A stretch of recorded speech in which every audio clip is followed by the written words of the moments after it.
السلام علیکم ناظرین، میں ہوں محمد محسن شیخ اور آپ دیکھ رہے ہیں میرا یوٹیوب چینل۔ آج کے ہمارے گیسٹ ہیں ظفر محمود چوہی صاحب، advocate supreme court of Pakistan. چلیے ان سے بات کرتے ہیں۔ السلام علیکم سر۔ جی وعلیکم السلام۔ کیسے ہیں سر آپ؟ اللہ کا شکر، سب سر خیریت۔ پہلے سب سے تو آپ کا شکریہ آپ کے وقت دینے کا۔ سر ہم کچھ سرسری سا انٹرویو کریں گے آپ کے کیریئر کے بارے میں اور نوجوان وکلاء کے لیے جو آپ ایڈوائز کریں گے اس کے بارے میں۔ چلیں سر اسٹارٹ۔ سر سب سے پہلے تو آپ ہمیں یہ بتائیں کہ آپ نے وکالت کی تعلیم کہاں سے حاصل کی؟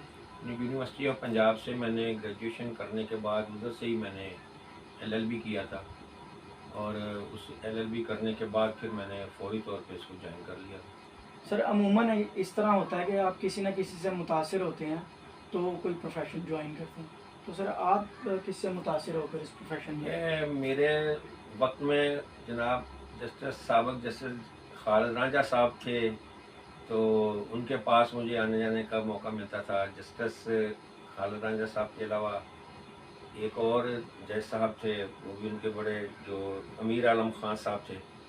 یہ دو جج صاحبان ایسے تھے جن کے پاس مجھے بیٹھنے کا موقع ملتا رہا ہے۔ I am much inspired of those persons. Sir وکالت کے شروع کے دنوں میں کیا مشکلات درپیش رہیں، ذرا وہ بتائیے گا۔ تو میرا خیال ہے کہ تمام وکلاء کو جو نئے وکالت کے شعبے میں آ جاتے ہیں ان کو بہت ساری فائنینشیل پرابلمس کا سامنا کرنا پڑتا ہے، اور پراپر ڈیلنگ جو ہے نا وہ ایک بڑا ہیوی ٹاسک ہے کہ اگر وہ درست طور پہ سمجھ سکے۔ مثال کے طور پہ جب یہ الیکشن وغیرہ آ جاتے ہیں نا تو ہمارے نوجوان وکلاء اس میں بہت سارا وقت لگا لیتے ہیں، اور ان الیکشنز کے دنوں میں یہ سمجھ لیجئے کہ وہ اپنی اسٹڈیز سے، اپنی وکالت کے شعبے کے امور سے دور ہو جاتے ہیں، اور ان کے دور ہو جانے کا جو اثر ہے وہ یہی سمجھ لیجیے جیسے کوئی لڑکا کلاسیں اٹینڈ کرتا ہے تو اس کے لیکچر شور ہو جاتے ہیں، it is some thing like. لیکن میں نے اپنے طور پہ، چونکہ میں آصف قریشی صاحب کے ساتھ میرا کافی ٹائم گزر گیا ہے، ان کے ساتھ ہی میں بیٹھتا ہوں، وہ میرے ساتھ انتہائی اچھا رویہ رکھتے ہیں، اور ان کے ویوز بھی یہی ہیں کہ بھی جو نوجوان وکلاء ہیں نا انہیں کسی بھی صورت اپنا وقت ایسی باتوں میں ضائع نہیں کر دینا چاہیے کہ جس کے لیے اس کے والدین بعد میں پریشان ہوتے ہوں یا خود ان کا اپنا کیریئر کا ایک حصہ متاثر ہوتا ہے۔ سر آپ نے سب سے پہلا کیس کون سا کیا تھا اور کتنی فیس لی تھی؟ یہ بہت پرانی بات ہے، اس زمانے میں 100-200 روپیہ 500 روپیہ بھی بڑی بات ہوتی تھی، جس زمانے کی میں بات کر رہا ہوں۔ میری گریجویشن 1967 کی ہے، یہ اس کے بعد کے معاملات ہیں۔ ایک رفیق نامی لڑکے کا میں نے کیس کیا تھا سب سے پہلا، تو وہ بیلیبل آفینس ہے، وہ 107 151، لیکن وہ چونکہ وہ میں نیا نیا آیا ہی تھا تو رات کو اچانک وہ آ گیا، جب اس کو پتہ لگا کہ میں وکیل ہوں، تو مجھے پھر نا سردیوں کی صبح تھی تو اسکوٹر میرے پاس تھا، تو میں نا اپنے سلطان پوری صاحب میرے استاد تھے وہاں پہ چلا گیا ان کے پاس صبح فجر کے وقت۔ اس کو تو میں نے رات کو ڈیل کر کے کر دیا کہ صبح وہاں آ جانا۔ تو وہ وہاں جب میں پہنچا ماڈل ٹاؤن تو پتہ چلا ان کے ملازم نے بتایا کہ وہ تو اپنے گھر گئے ہوئے ہیں پیچھے گاؤں میں۔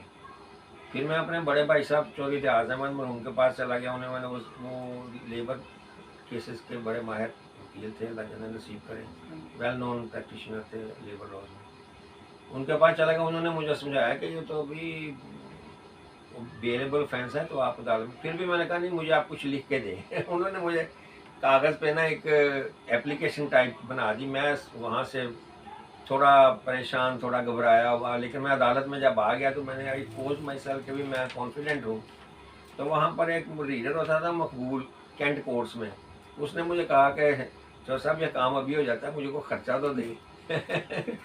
تو مجھے بڑا عجیب سا لگا، لیکن میں نے اس کو 100 روپیہ دے دیا۔ اس نے 10 منٹ میں ہی نا مجھے وہ پیپر سائن کروا کے جج صاحب سے دے دیے۔ تو انہوں نے جج صاحب انجینئر میں آ کے انہوں نے کہا کہ اس کو آپ 50,000 روپے کا مچلکہ داخل کریں۔